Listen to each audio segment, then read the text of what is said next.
केकड़ी क्षेत्र के प्रसिद्ध मीणों का नया गांव स्थित भगवान देवनारायण मंदिर में रविवार को भगवान देवनारायण की 1114वीं जयंती के मौके पर आस्था का सैलाब उमड़ पड़ा। सुबह से ही श्रद्धालुओं का मंदिर स्थल पर पहुंचना शुरू हो गया, जो देर शाम तक जारी रहा। दिन भर करीब 1 लाख से अधिक श्रद्धालुओं ने भगवान देवनारायण के दर्शन कर खीर चूरमे का भोग अर्पित किया और मन्नतें मांगी। जयंती के मौके पर गांव में विशाल शोभा यात्रा निकाली गई, जिसमें महिलाएं सिर पर कलश धारण कर शामिल हुई। शोभा यात्रा गांव के मुख्य मार्गों से होती हुई मंदिर स्थल पर पहुंचकर संपन्न हुई। वहीं दिन भर 20 से अधिक पदयात्राएं भी आसपास के क्षेत्रों से मंदिर पहुंची। मेला स्थल पर लगी दुकानों पर महिलाओं व पुरुषों ने जमकर खरीदारी की। भारी भीड़ को देखते हुए कानून व्यवस्था बनाए रखने के लिए केकड़ी सिटी, केकड़ी सदर, सराना व सरवाड़ थाना पुलिस का जाब्ता तैनात रहा। केकड़ी मार्ग से आने वाले वाहनों को स्कूल के पास बैरिकेटिंग कर पार्किंग करवाई गई, जबकि ऊंदरी मार्ग से आने वाले वाहनों को ऊंदरी के पास ही रोका गया। शनिवार रात को 12 बजते ही मंदिर परिसर में 11 किलो का केक काटकर भगवान देवनारायण का जन्मोत्सव मनाया गया। प्रशासक रामप्रसाद मीणा ने बताया कि इस अवसर पर भगवान देवनारायण को 21 किलो की माला पहनाई गई तथा आतिशबाजी के साथ धूमधाम के साथ जन्मदिन मनाया गया। केकड़ी भगत सिंह सेना सुप्रीमो नरेश मीणा रविवार शाम को मीणों का नया गांव पहुंचे। अजमेर कोटा राजमार्ग से उनका ट्रैक्टर रैली के रूप में स्वागत किया गया। देवनारायण मंदिर पहुंचने पर 8 जेसीबी मशीनों से पुष्प वर्षा कर अभिनंदन किया गया। उन्होंने भगवान देवनारायण के दर्शन कर प्रदेश की खुशहाली की कामना की और 11 किलो का केक काटकर श्रद्धालुओं को शुभकामनाएं दी। मंदिर समिति की ओर से उन्हें 21 किलो की माला पहनाकर स्वागत किया गया। सभा को संबोधित करते हुए भगत सिंह सेना सुप्रीमो नरेश मीणा ने कहा कि मीणों का नया गांव सामाजिक समरसता और भाईचारे की मिसाल है।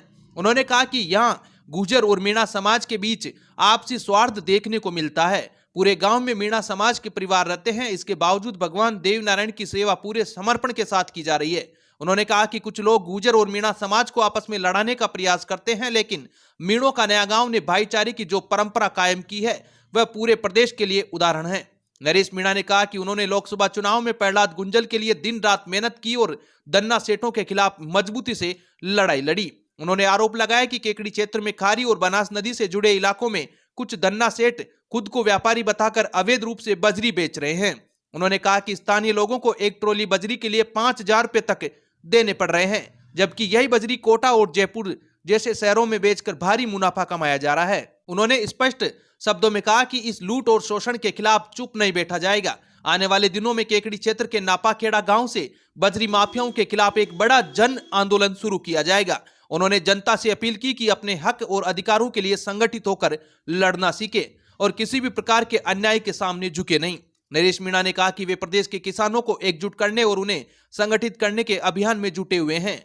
उन्होंने कहा कि प्रदेश में कुछ विधायक अपने अपने क्षेत्रों को जागीर समझने लगे हैं। ऐसे लोगों को जनता समय आने पर जवाब देगी। उन्होंने कहा कि वर्ष 2028 के विधानसभा चुनाव में ऐसे जन विरोधी नेताओं का राजनीतिक इलाज किया जाएगा। अपने संबोधन के अंत में नरेश मीणा ने कहा कि वे किसी एक क्षेत्र या समाज के नेता नहीं बल्कि पूरे प्रदेश की आवाज बनने का प्रयास कर रहे हैं। उन्होंने कार्यकर्ताओं और समर्थकों से कहा कि वे जिस भी उम्मीदवार को समर्थन देने की अपील करें उसे मजबूती से समर्थन दें और अन्याय के खिलाफ एकजुट होकर संघर्ष करें। सभा में मौजूद लोगों से उन्होंने एकता, संगठन और जागरूकता के साथ आगे बढ़ने का आह्वान किया। सभा में हजारों की संख्या में समर्थक मौजूद रहे। भगवान की, साधु माता की। और जगह जगह जिस तरह से मेरा आज स्वागत और सत्कार किया है, उसके लिए मैं जहाजपुर से लेके केकड़ी के आप सभी लोगों को बहुत बहुत धन्यवाद ज्ञापित करता हूं, आभार व्यक्त करता हूं। राजस्थान ही नहीं पूरे भारत में ऐसी भाईचारे की मिसाल कहीं नहीं मिलेगी जो मीणा के नया गांव इस केकड़ी की धरती पे मिल रही है। पूरा गांव मीणा समाज का है। 30-35 घर मुझे बताया कि एससी समाज के, रेंगर समाज के हैं।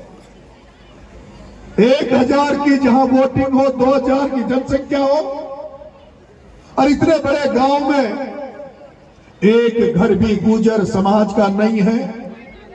उसके बावजूद भी किस तरह से मीणा समाज ने इस जगह पर एक नया इतिहास रचा है, भाईचारे का इतिहास रचा है।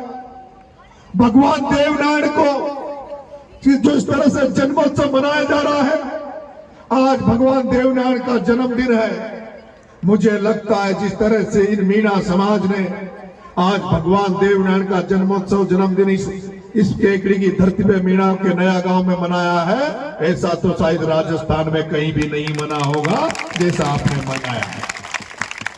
और जिस तरह से ये मीणा समाज भगवान देवनारायण को मानते हुए भगवान देवनारायण का जन्मदिन मना रहा है, उनके प्रति आस्था व्यक्त कर रहा है, उसी तरह इसी भाईचारे को मजबूत करने के लिए तुम्हारा बेटा नरेश मीणा भी बरसों से लगा हुआ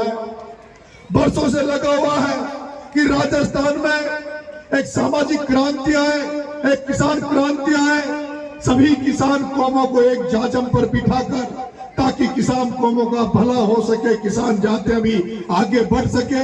उसी में तुम्हारा बेटा भी बरसों से प्रयास कर रहा है और वो तुमने देखा भी होगा, उसका फल भी हमें मिल रहा है।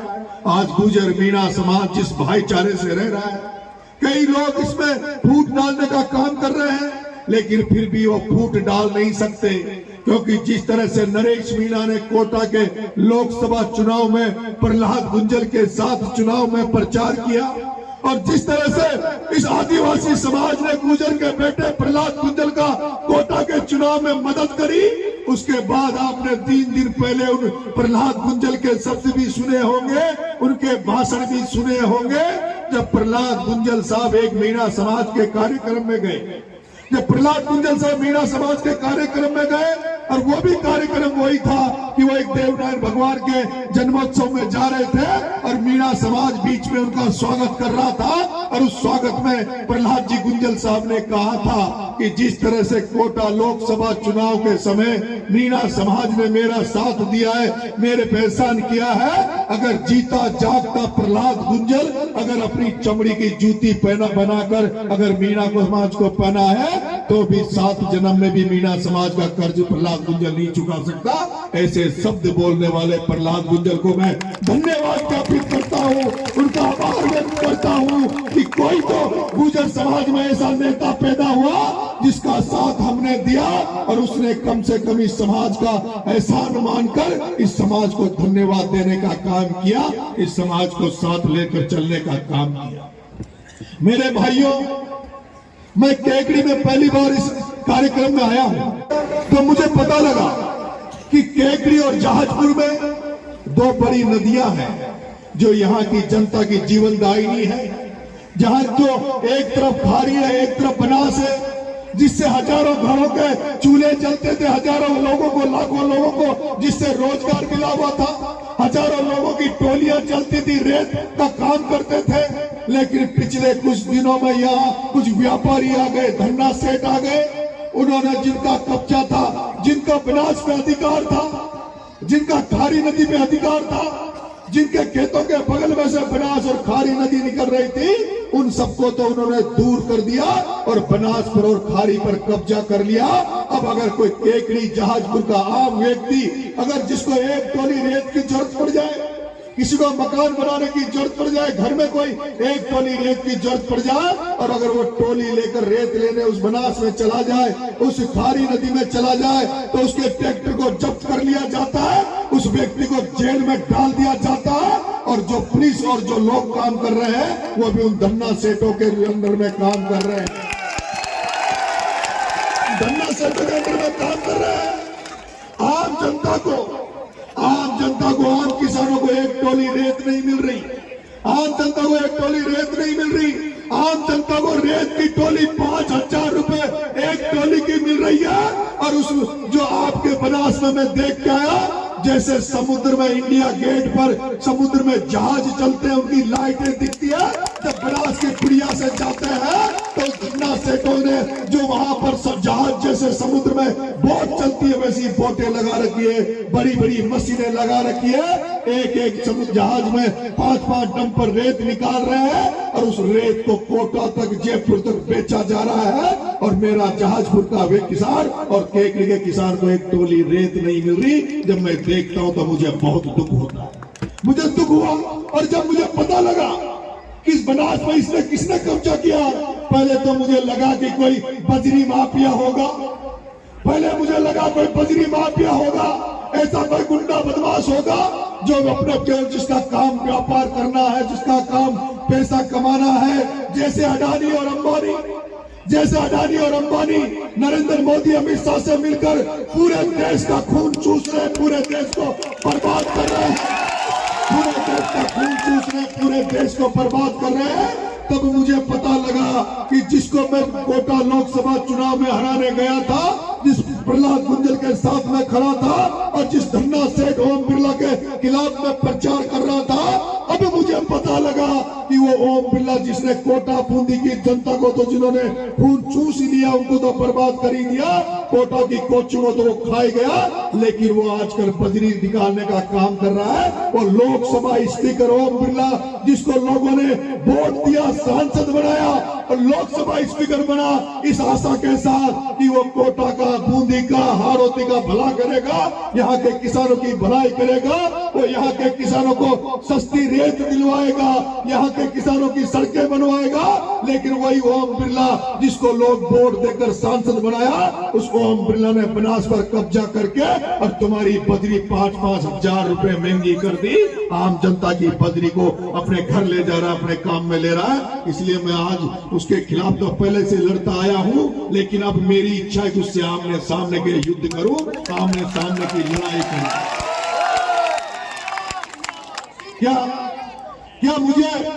क्या मुझे इस बनास को बचाने के लिए, खारी नदी को बचाने के लिए आंदोलन करना चाहिए? हाथ खड़े करके बताओ कि क्या मुझे इस आंदोलन खड़ा करना चाहिए? जोर से हाँ बोल कर कहो कि क्या आंदोलन करना चाहिए? क्या आंदोलन करना चाहिए? क्या आंदोलन करना चाहिए? क्या आप लोग तैयार रहोगे? क्या आप लोग साथ दोगे? तो अभी और उसके बाद आपके सारे जहाजपुर के लोगों से मिलकर, आपके सारे केकड़ी वालों से मिलकर, हिंडोली वालों से मिलकर और सारे लोगों से मिलकर फिर इस बनास में आंदोलन की चेतावनी देंगे। एक ऐसा आंदोलन करेंगे जिसमें केवल अगर बजरी निकालने का अधिकार होगा, रेत बेचने का अधिकार होगा, तो केकड़ी जहाजपुर की जनता का होगा, उस धन्ना से ओम बिरला का नहीं है।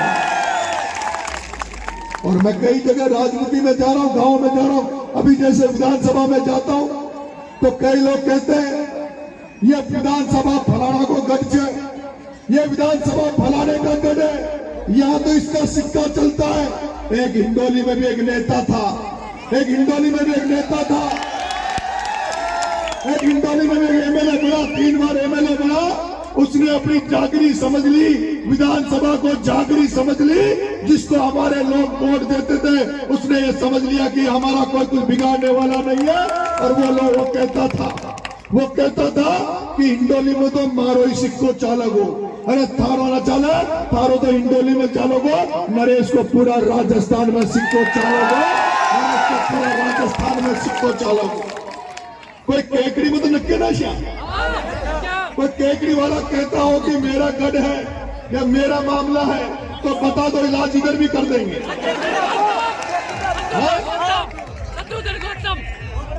मैं आपसे निवेदन कर रहा हूं, आप एकता बनाए रखो, अपनी ताकत को समझो। कोई अगर आपके अधिकारी की तरफ अंगुली उठाए, आपके समाज की तरफ अंगुली उठाए, तो अंगुली तोड़ने की हिम्मत रखो।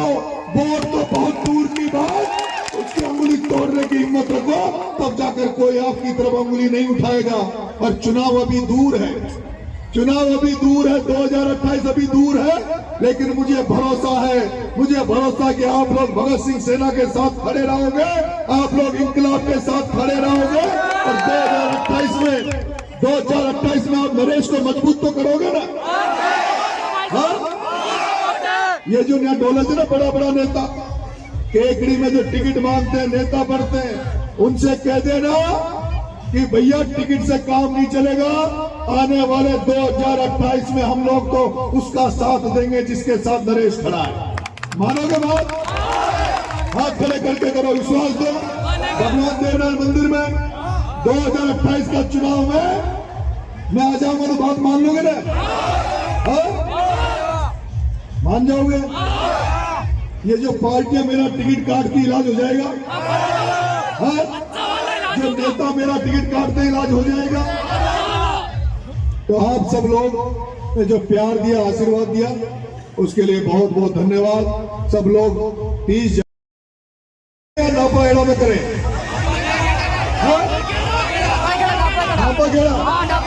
नापा गेड़ा वाले ही क्या?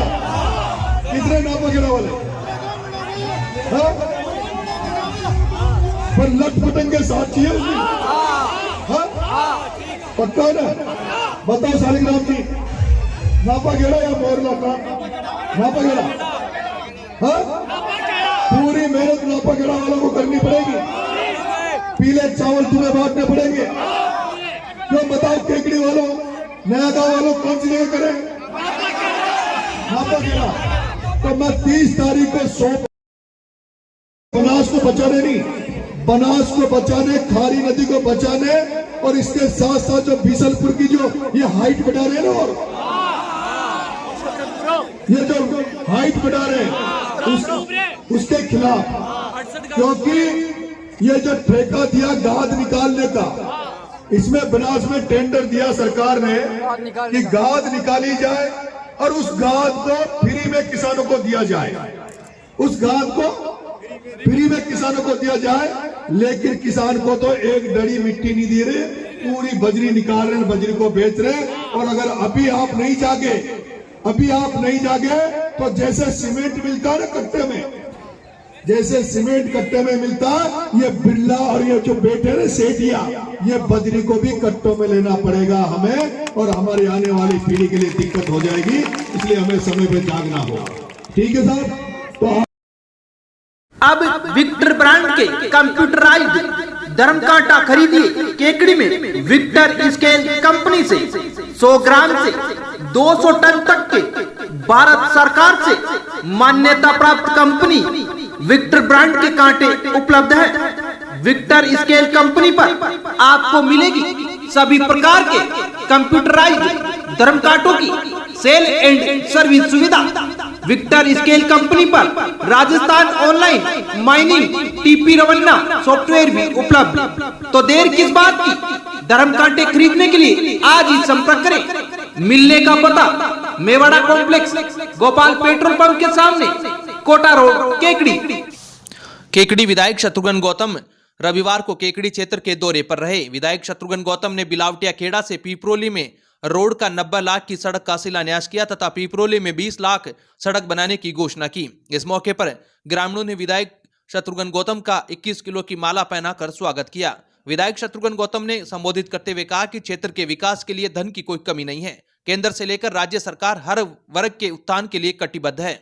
उन्होंने कहा कि हर गांव व शहर में धार्मिक कार्यक्रम आयोजित होने से लोगों में जुड़ाव हुआ है। धर्म के प्रति युवाओं को जोड़ने का कार्य किया है। राज्य सरकार हजारों लोगों को सरकारी नौकरियां प्रदान कर रही है। आगामी वर्षों में भी लाखों युवाओं के सपने पूरे होंगे। विधायक शत्रुघ्न गौतम ने कहा कि पिछली कांग्रेस सरकार ने केवल पेपर लीक व सरकार में बैठे नेताओं के परिवार के लोगों को नौकरियां दी है। भाजपा सरकार में ऐसा नहीं होता है। हर किसान, मजदूर, युवा की सोच के साथ भाजपा सरकार काम कर रही है। विधायक शत्रुघ्न गौतम ने हिंगोनिया में प्रभात फेरी में भी शिरकत की। वहीं विधायक शत्रुघ्न गौतम ने देवमंड में भगवान देवनारायण मंदिर में 15 लाख का भवन बनाने की घोषणा की। इसी प्रकार सल्लारी में भगवान देवनारायण मंदिर का 10 लाख का डोम बनाने की घोषणा की। वहीं सावर के देवनारायण मंदिर में 10 लाख रुपए के भवन बनाने की घोषणा की और निजी आय से 5 लाख देने की घोषणा की। विधायक शत्रुघ्न गौतम ने जूनिया के पूर्व सरपंच व भाजपा नेता इंद्र नारायण गुर्जर की माता के देहांत पर शोक सभा में पहुंचकर शोक संतप्त परिवार को ढांढस बंधाया।